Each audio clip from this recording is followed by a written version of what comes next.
ಇಲ್ಲಿ ನಾವು ರೈತರ ತೋಟದಲ್ಲಿ ನೀವು ಈ ಗಿಡ ನೋಡ್ಬೋದು ನೀವು.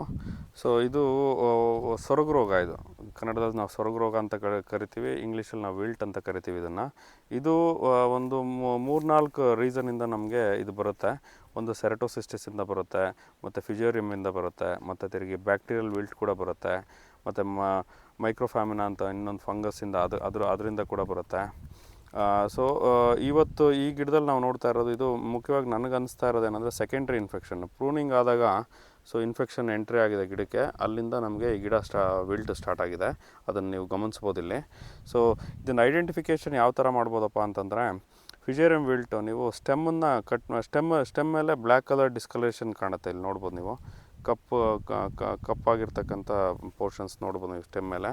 ಎರಡನೇದು, ಇಲ್ಲಿ ನಮಗೆ ಸ್ಟೆಮ್ನ ನಾವು ಈ ಥರ ನೀವು ಅರ್ಧಕ್ಕೆ ಸೀಳಿದಾಗ ಅದರಲ್ಲಿ ಬ್ಲ್ಯಾಕ್ ಕಲರ್ ಡಿಸ್ಕಲರೇಷನ್ ಕಾಣಿಸುತ್ತೆ. ಸೊ ಇದು ಒಂದು ಫಿಜೇರಿಯಮ್ ಲಕ್ಷಣ. ಮತ್ತು ಈ ಫಿಜೇರಿಯಮ್ನ ನೀವು ಇದು ಬ್ಲ್ಯಾಕ್ ಕಲರ್ ಡಿಸ್ಕಲರೇಷನ್ ಇರ್ತಕ್ಕಂಥ ಪೋರ್ಷನ್ ನೀವು ಸ್ಮೆಲ್ ಮಾಡಿದಾಗ ಒಂದು ಆಲ್ಕೋಹಾಲ್ ರೀತಿ ಇದು ಸ್ಮೆಲ್ ಕೂಡ ಬರುತ್ತೆ ನಮಗೆ. ಇದನ್ನು ನಾವು ಕೆಮಿಕಲ್ ಮತ್ತು ತಿರುಗಿ ಬಯಾಲಜಿಕಲ್ ಇಂಟಿಗ್ರೇಟೆಡ್ ಮೆಥಡಲ್ಲಿ ನಾವು ಇದನ್ನು ಕಂಟ್ರೋಲ್ ಮಾಡ್ಕೋಬೋದು.